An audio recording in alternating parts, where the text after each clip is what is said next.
the biggest form of accountability is truly getting a coach. I invested in coaching right away when I got into the business. Every single last successful person, the 1%ers, they have somebody that they look up to. Having a company like MIT, myself, being in the corner allows us the opportunity to make a dramatic impact in people's lives. Welcome back to the Millionaire Coach Podcast. I am your co-host, Lisette Sabrina, and I'm with Robert Villanueva. And we are talking about real estate, life, and making millionaires. And I get to do this with my business partner, life partner. And so just a little bit about me is I'm a real estate agent here in the Central California area, covering from Bakersfield to Fresno. And we run our real estate team here, Rise Central Valley. And go ahead and give a spiel as to who you are. So I'll go very briefly because I know some people tune in and out. But again, for those of you, I apologize for continuing to do this. Anyways, let's jump right into it. Been in the business since 1999, 26 years. First year I closed 42 sides. Second year I closed 86 sides. My best year ever was 156 units, $1.4 million in commissions. Over those 26 years, I've sold over 2,500 homes, $1 billion in sales volume. Yada, yada, yada. Second half of the career. Yada, yeah. Second half of that career, I've had the good fortune of being a coach for almost 15 years now. And in that window, having the good fortune of helping 26 people get into the seven-figure status, making seven figures over the course of a year. And again, as usual, it's not to exclude the people that have gone from 100 to 200, from 200 to 500, and so on and so forth. That didn't quite reach that millionaire status. It's always about doubling, tripling, and potentially, whenever possible, quadrupling a person's income. Progress. Yeah. Yeah, it's huge. So today we're talking about mindset. Because as we know, mindset is everything. So let's get into it because there's no way that you could accomplish all of that and be in a negative mindset or in a pessimistic mindset. So there's a lot that goes into that. Yeah. And so first, let's define that. What is a millionaire mindset? There's always a nature versus nurture, going back to a little bit of that. I was raised a little bit more on the negative, in a sense, mindset of you're thinking too big. It's just, you're being unrealistic, so on and so forth. And of course, I love, most of the people that I'm referring to.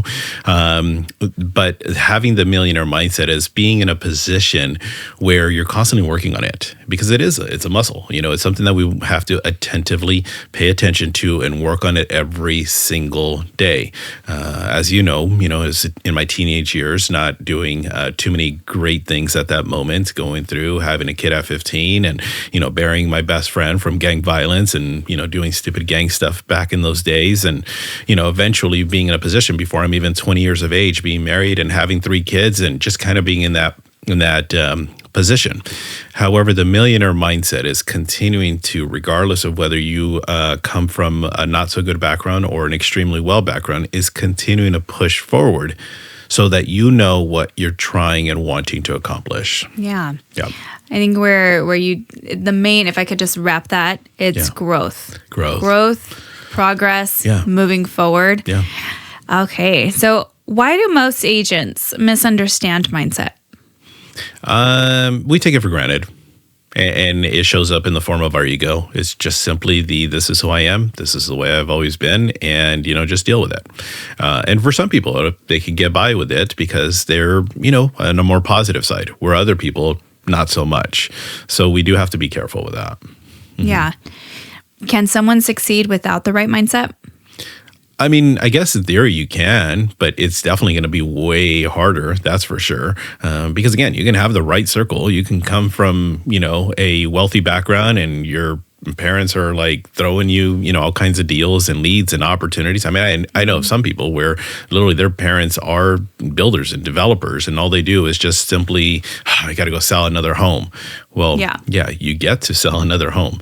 So I guess in theory, however, but for the majority of us, we have to work on it. Yeah. Yeah, I like what you said, that it's a muscle. Yeah. And that's exactly how I see it, is because we're literally working out. As we're working out at the gym, we're working out our mind. So we're constantly feeding it. We're listening to audiobooks. We're listening to motivational YouTube videos. And we're just consistently feeding it positivity, growth, progress, things to move us forward. And it's a muscle. That's how I do 100% agree with that. And we're working on that every day. Every day. Now, what beliefs do all top producing agents share? Having clearly defined goals is part of that mindset, because in that there's kind of this linear, direct, this is what I want to achieve, and they have that clarity. And that helps with having a stronger mindset, because with what it is that you're wanting to go after, you're putting all of your energy and effort towards that goal. Where for those that are the opposite, they don't know what they want to achieve. They're just trying to survive, paycheck to paycheck type of mentality. But it is that having that linear mindset. Yeah. How does identity impact income? It can, because there are people that just have, an identity crisis, if you want to call it that, because we've been so, from a submissive standpoint, our parents are overpowering, and you just kind of have this identity of like, well, just trying to be in life where I can get by, or the opposite, where our parents were uplifting. You're expected to be good. You're going to be well. You're going to do well. You are destined to do great things. Well, that identity is like, I have to do whatever it is to achieve that. So having the right identity, which we can self-mold that ourselves too. But the externals, the outside influences sometimes have that impact. So you got to have the identity as to with what you're wanting. Yeah, I think that is a major one, just because you can identify as a responsible person, and then if you're currently not responsible, you can then, like you said, you can self-mold yourself to be a responsible person, because then you start questioning your choices. Is this what a responsible person would do, or would they not do this? Yeah. And just giving yourself that identity. Recently, we actually had a team training talking about branding, and really it was talking more so about what is that identity. It didn't really say identity. I said the brand, but it's our identity. What do we want to be known for? Right. And find 3 words that you identify with, because what do you want your clients to say about you? Yeah. And so it was kind of, giving them their own identity. What do you want it to be? And one of our agents said integrity. So I want to be a person of integrity. And then another said, I want to be personable. I want to be a resource. So then now, I mean, they didn't know it, but basically you're giving them that identity. Yeah. To live up to. And it can work backwards too. Like you said, like it's just, we have to be careful with who we listen to. I think with those, it can influence us, and then it works against us, because somebody can tell us, we're this bad person or whatnot. And then now we have that to live up to. Yeah. Well, I mean, let me use myself from an identity standpoint. To the 15-year-old version of myself, the identity of that person was nothing more than wanting to be feared because he was a gangster, wanting to be respected from that perspective. And, I don't want to look stupid, because, you don't want to be a teenager and look stupid. However, now, a little bit older than 15, I won't say my age, just kidding. But a little bit older, and now it's completely the opposite. I don't want to be that person. I don't want to be feared. I don't want to be respected, at least from that perspective. Now I want to be known as a person who had a major impact in their life. I want to have the identity to where, because of that man, sure, it's a little selfish, my life has drastically changed. And I've had the good fortune of having front row seats with certain people where, 1 year they're making $100,000 a year, which is great income. But and then fast forward 4, 5, 6, 7 years later, they're now making $1.2, $1.4, $1.5 million. That is a drastic change. And then those are the people that say, you know what, I'm grateful for that man. And that's the identity that I now want. Yeah. And if I could kind of put that in a singular way, impactful. Impactful always. And that is your brand, right? Like that's the impression you choose to have said about you when you're not in the room. Yeah. So that would be that. Yeah. Let's talk about limiting beliefs. Yep. Because, I mean, we're both Latinos, so I'm Mexican. And I do come from my family, not really, having, like you said, is sometimes our family can influence how big we think or how small we think. Yep. And my upbringing, I did not see many successful, or I should say financially successful people that I thought were, I grew up with my mom and I thought my mom was this, I put her on a pedestal until you start growing up and now you're like, okay, no, my mom's an ordinary person. Yeah. But now you start seeing, okay, now we got to create our own thoughts about the world and so it impacts us. Yeah, the influences. Right. So in thinking and the believing. So let's talk on the limiting beliefs. What are the most common limiting beliefs that sales agents have? That they can't do it. Because they've never seen it. They've never seen it accomplished before. They've never seen somebody make $250,000, $500,000, $1 million, $2 million, whatever that is. So they start to limit themselves. And one of the very first questions I'll ask a new coaching client is I'll ask them, where do you see yourself 5 years from now? And I'll get somebody that, for example, is making $80,000, $90,000, good for them. And they go, well, 5 years from now, I want to be making at least $150,000. And I'm like, okay, well, that's fine if that's your goal. It's not my place to, in a sense, pass judgment. But if we could get you there this year, would you be okay with that? Well, yeah, that's fine. Okay, well, that's that limiting belief because they don't have the people around them that, oh my gosh, I don't even know what my life would look like by making $250 or $500 or shoot, $1 million. I don't even know what that would even look like. Yeah. So that's the part where almost instantly a person finds themselves limiting their beliefs. Yeah. And I can even, reflect back to where my belief had changed. I think I put myself thinking that 100,000 was a lot. Like I thought that was a lot of money at one point. Yeah. And then you start putting yourselves in bigger rooms. And now, okay, well, maybe, what if maybe 300,000, maybe 500, like that's a lot of money. And then now it's like, no, we're talking millions, like, so $1 million, even now, like, I just feel like it's so doable. And like, I just kind of reflect back at younger Lisette, not really knowing. And of course, coming in from a smaller town and, my mom doing her best to raise me. And I'm grateful for her. Yeah. She built the work ethic in me. Yeah. It's just that belief was not there to start with. Yeah. And so I grew into it. Yeah. So it's definitely an interesting reflection for me. Yeah, nothing against our parents. Our parents, of course, their idea was literally just either survival or just trying to get to, paycheck to paycheck or just trying to get to a position of providing.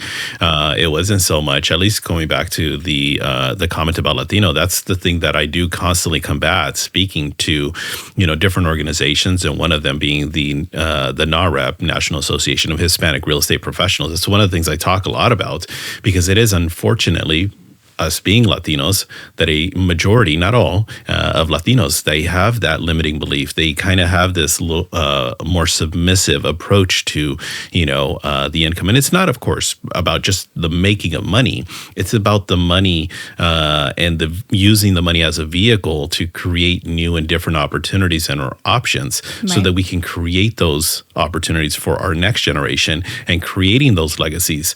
And again, of course, it isn't specific to Latinos, but unfortunately, because fortunately and unfortunately, we understand that is a very common trait amongst our community. Yeah.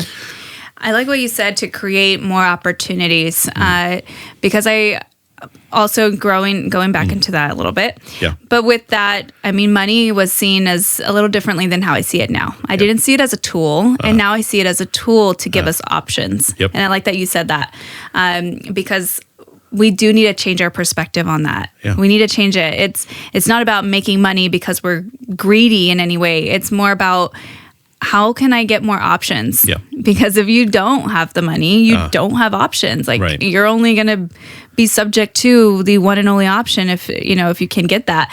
And then, but when you have options, it makes life a lot more fun. And it's just our obligation right now because our parents did what they could.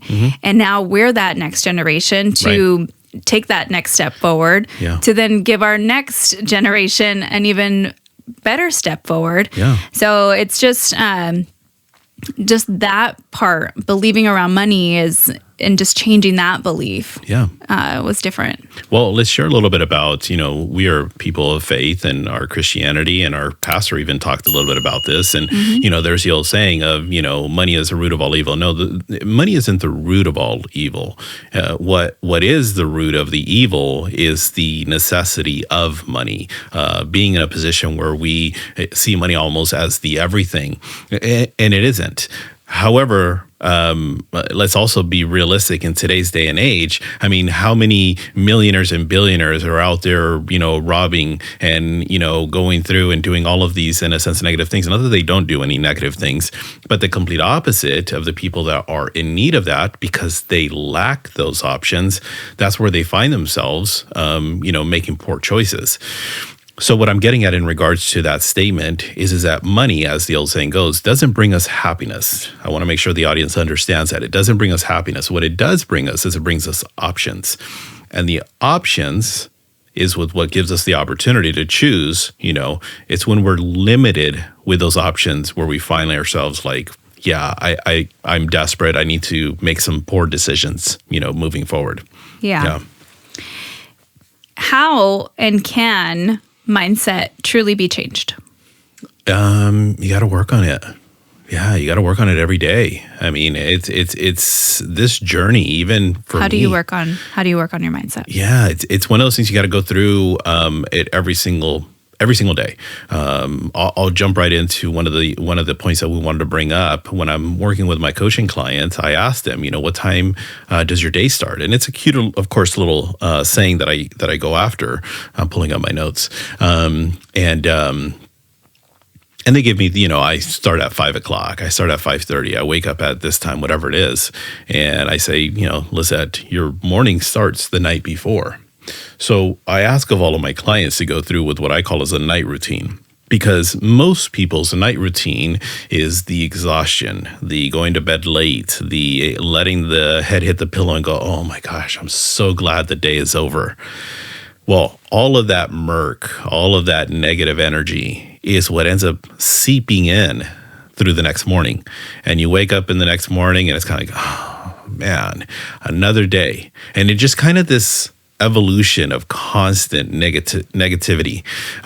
So for us, is to constantly working on it.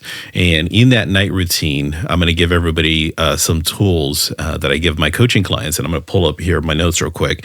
I ask of them to look at identifying 3 or 4 things that they can work on the night before, such as affirmations, intentions. Let me go into a little bit deeper. Affirmations are things like, I am an amazing leader. I am a great coach. I am an amazing boyfriend. I am a powerful realtor. I'm a great dad. That's always from a present standpoint, where the intentions is future pacing. I will make X amount. I will weigh this much by so on and so forth. So it's future pacing. Journaling. You love to journal. You journal literally like 360 days out of the year. So that's awesome. That's a great thing. Read. We read almost every day, reading from both paperback and of course from an audiobook standpoint. Exercise. It releases endorphins. It puts us in a ideally stronger position from a mindset standpoint.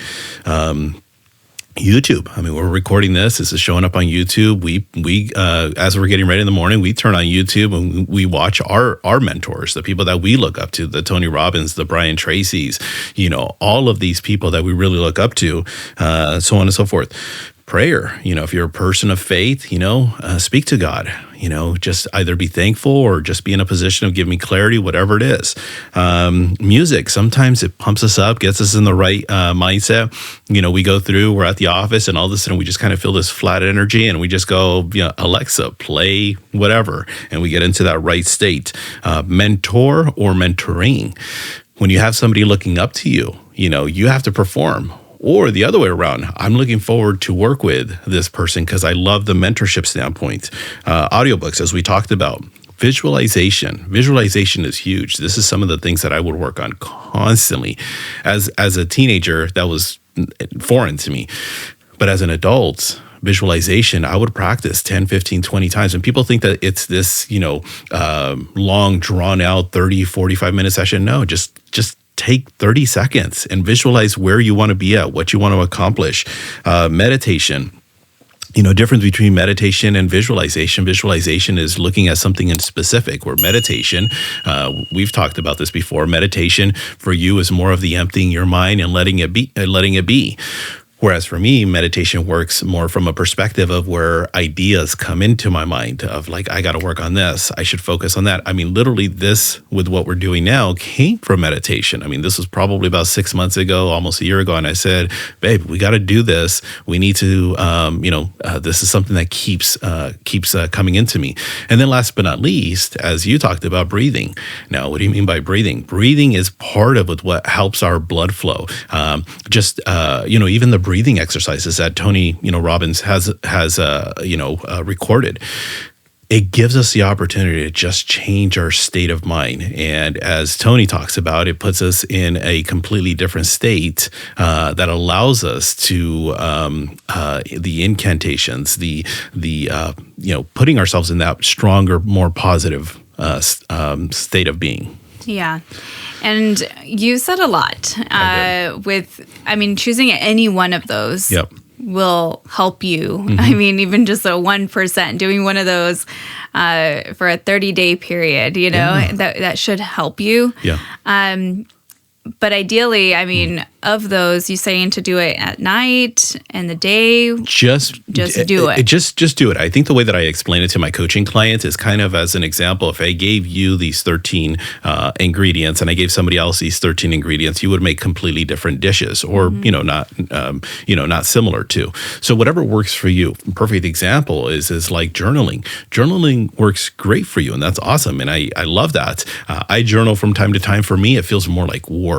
So I don't do as much journaling as I should, even though, of course, it is beneficial. It's not negative. But for me to sit there, I'd rather invest that time a little bit differently. So we got to find our own little mix.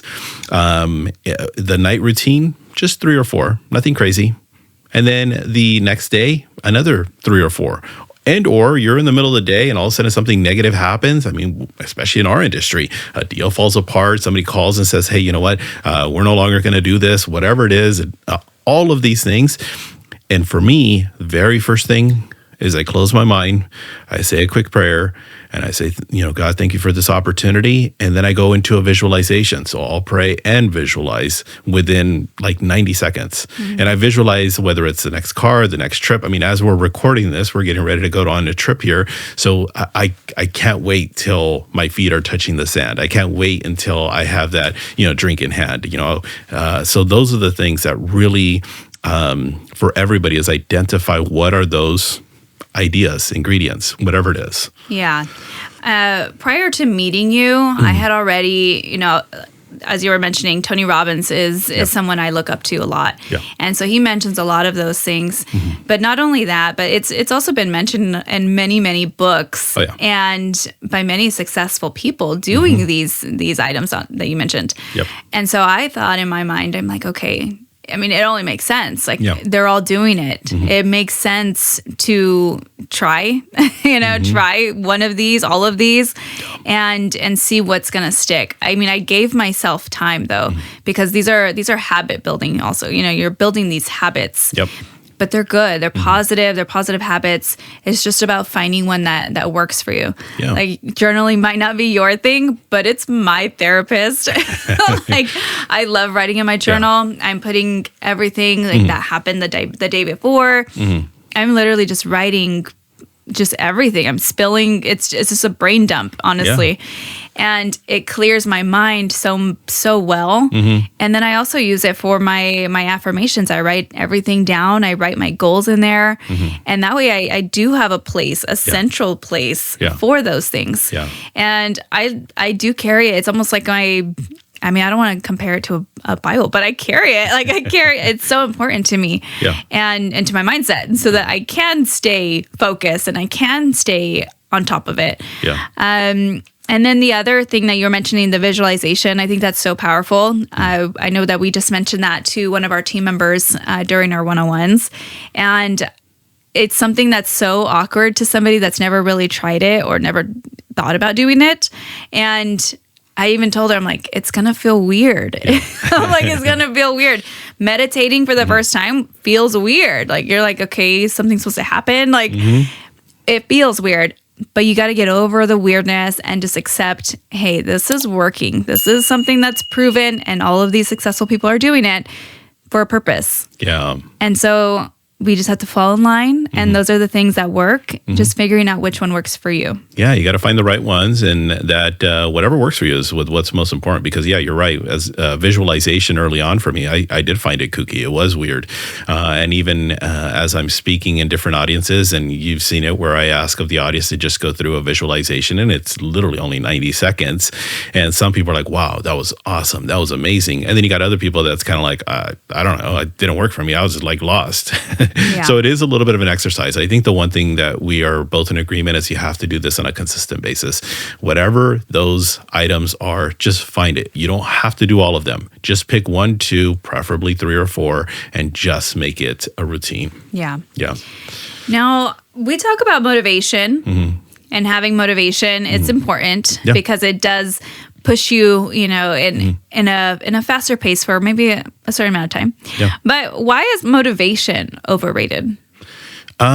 Because it's temporary. And I think that's part of the issue. There's motivation and then there's inspiration. Motivation is a little surfacey. Motivation is probably the best way to describe it. It's the energy drink. It's the pre-workout. And you get that pump for, a half hour, an hour, and you just go about it. And then after that, you crash and you're done. Inspiration is a little bit longer, a little bit deeper. It's more of the, I'm going to do this regardless. I'm not quite feeling energized. And the difference between the two, using the exact same analogy, motivation is the pre-workouts. And then all of a sudden you hit that crash. Well, the inspiration is, my goal is I want to look good in that 2-piece bathing suit. I want to look good when I, take my shirt off, so on and so forth. And you're doing whatever it takes to continue to move forward. That's the difference between motivation and inspiration. Therefore, motivation is temporary. That's kind of the downfall. Yeah, I like how you mentioned it the other day. It's like your Red Bull in the midday, like just getting us through that day. Drink a Red Bull, you're good for like the next 2-3 hours maybe. But inspiration keeps you going day to day to day, even on the days that you don't want to do what you need to do. But you have that main goal, like you were mentioning, is the goal setting is super important. Right. And actually seeing that. And that's where I come back to, one of our agents where I mentioned we got to visualize that. Like get that goal in mind because it's great that you're building this business, but what does that money mean to you? What does that mean for you and your family? Like see that trip, see what you're going to do with that and truly like feel it. So that's the inspiration that I was trying to like convey with her because she had never really thought about visualizing. But yes, I like that. Well, let me further on that a little bit because it is important that the audience understands that as an example, motivation is the I want to make $100,000. I want to make $100,000. I want to make $100,000. Awesome. That's motivating. That's exciting. That's getting there. But the inspiration is behind that. What are you going to do with it? What is the purpose of those $100,000? You make $100,000, what are you going to do? And then the inspiration behind that is what's really important. One thing that I learned really early on, which I am super grateful for all of the people that were in my circle, was the most elite of the elite do it even when they don't want to. That's not motivation. Because when you're doing with what it is you're supposed to be doing, even when you don't want to, that's the inspiration. Yeah, it's beautifully said. Now, why do most agents quit too early? For various reasons. The first one is going back to the beginning, and it's just the lack of clarity. Yeah. I can go into the plank example, but I don't want to bore you guys to death with that plank example. It's just having clarity, knowing exactly what it is that you want, because knowing what it is that you want, you're going to go after it.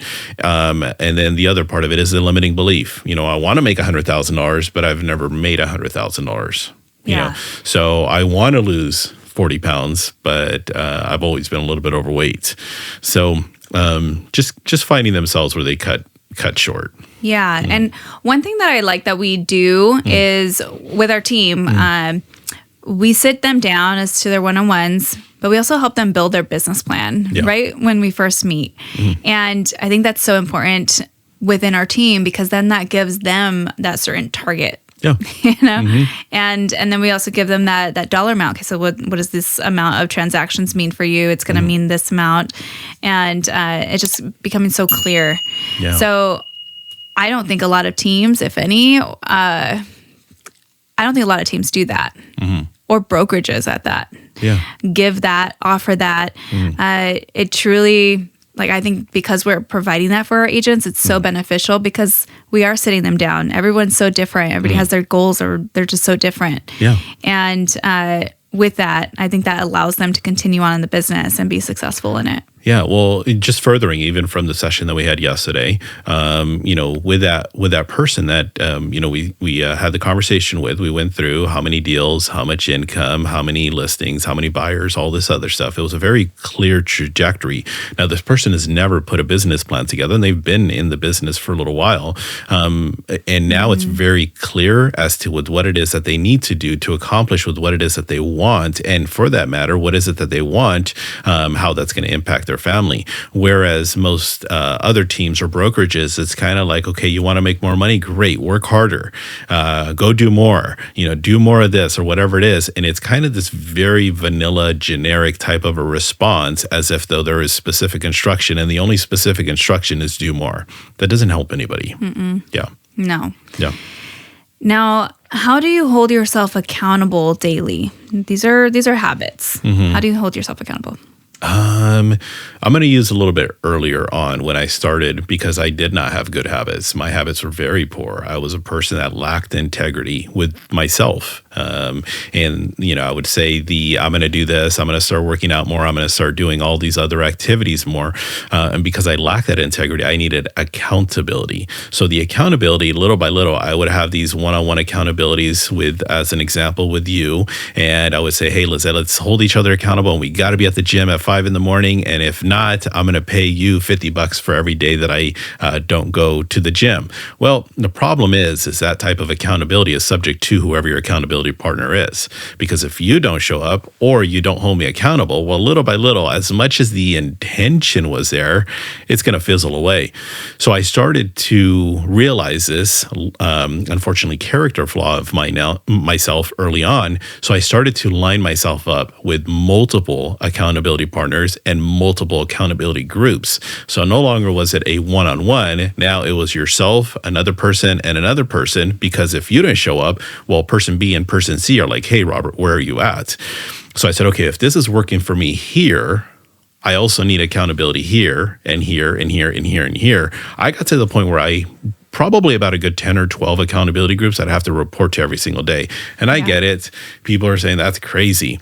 But for me, it wasn't, because I knew what I wanted to achieve. That goes back to the clarity. I knew I wanted to lose weight. I knew I needed to be at the office at a certain time. I knew I had to call, my database. I knew I had to hit X number of conversations through a day, lead follow-up, follow my schedule. I can keep going down that list. So I created different groups for that. So now, from the audience's perspective, what I want them to do is identify what you want and who's going to hold you accountable. It could be your significant other, but sometimes they may not necessarily be the best ones. So we want to be careful with that. And why not? Because it's hey, babe, it's okay. Don't worry about it. I know today's Wednesday. You can always start again on Monday. No, you need somebody who's going to sit there and say, no, look, we still got days left in the week. You didn't do it today. You didn't do it yesterday. You got to perform. Some of my best goals have always started on Thursdays and Fridays, not on Mondays. And I love that you said that you put yourself in, basically you put yourself in those groups so that they could hold you accountable. And then I think that just automatically seeps into the rest of your life, like your business, your relationships, that you're now identifying as an accountable person because you forcefully, I'm going to become accountable. So I'm going to be held accountable. And so you're putting yourself forcefully in those groups. And I mean, not forcefully because you're doing it, but it's that action that you took in that decision. Well, that's what I love most about our relationship, because in that I'm not on 100%, and when I'm not on 100%, you're pulling me, pushing me, like, hey, let's go. And then the other way, vice versa. So it gives us the opportunity. Our alarm goes off, and some days we're both like, oh my gosh, this is early. All right. Well, we made a commitment. Let's do it. And it takes us a little bit to get going. And then finally we get going and we move forward. But when we rely on ourselves, it's harder. It's easier to just simply sit there and hit snooze. I'll do it tomorrow. And then you keep repeating the process. So, identifying the people that can hold us accountable is where the habits start to become second nature. So now I don't quite need it as much, but there are those days where it definitely is helpful. Yeah. Now, going into thinking like a millionaire agent, now we know that there is a difference, and decisions are everything. Decisions in making choices, but how do they make decisions differently? I think for most of the successful people, it's identifying where they want to go. And it's not just the goals. It's is this moving me in that direction? Is it that 5-year goal, 2-year goal, 3-year goal, the end of the quarter, whatever it is? Because that's the trajectory we're wanting to get to. If last year you did 12 deals and this year your goal is to do 20 deals, are you doing the exact same activity as you're doing last year? Because if that's the case, the likelihood of you getting to that next level is probably not going to happen. So putting yourself in that position where you're making the changes that are necessary. Yeah. And would it be safe to say that if it doesn't align with your identity, like we had mentioned earlier, if it doesn't align with that identity, let's say a responsible person, for example, if that decision doesn't align with being responsible, would that affect your decision? Absolutely. Yeah. I mean, absolutely. Because at that point in time, regardless of what it is, your goal is to go in a certain manner. Up until I was probably about 17 or 18 years old, my goal was to go left. And all of a sudden, God spoke to me. I decided to go in a completely different path. And I decided, you know what? I'm not going that direction. I'm going in this direction. And even though I didn't know where I was going, I just knew, at least initially, that I didn't want to go this way anymore. And that could be the simplicity of it. And now what that does is it allows us the opportunity. Okay, we go to the next milestone, and then the next milestone. And then, oh, look at that. I can make whatever that money is, or take that trip, or whatever it is. Yeah.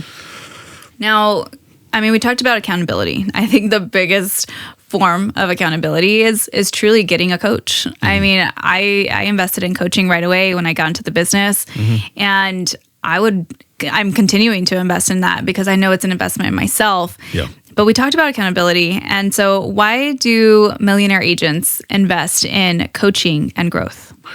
We understand that we don't always have the answers. That's part of it. And let's think about it. Every single last successful person, the 1%ers, they have somebody that they look up to. Their mentors, their people of guidance, athletes, they have their coach, their personal trainers. So for me, I've had anywhere between 2 to 4 coaches almost at any given moment, because one would work on my systems, another one would work on my business, another one would work on my mindsets, another one would help me from a broker standpoint.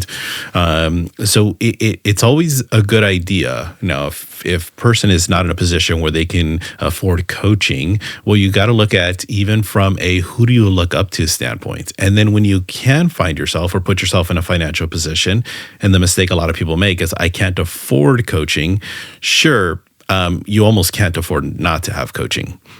because in that it's an investment. And as you continue to move forward, ideally you'll have somebody, and I'm going to go very quickly on a tangent. You got to be careful who that is though, because what I tell my people is you got to ask whoever that mentor or coach is 2 questions. Number 1, have you ever accomplished it yourself?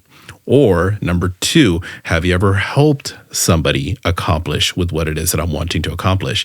And if they can't answer that, you got to be careful, because there's so many people, the whole terminology or the term of a coach is so diluted now that anybody and everybody is labeling themselves a coach. So you got to be careful from that perspective as well. Yeah, there's a lot of, I think, well, this is a phrase I'm claiming right now, but they're theory coaches. Yeah. I mean, they're kind of basing it off of maybe books they've read or videos they've seen.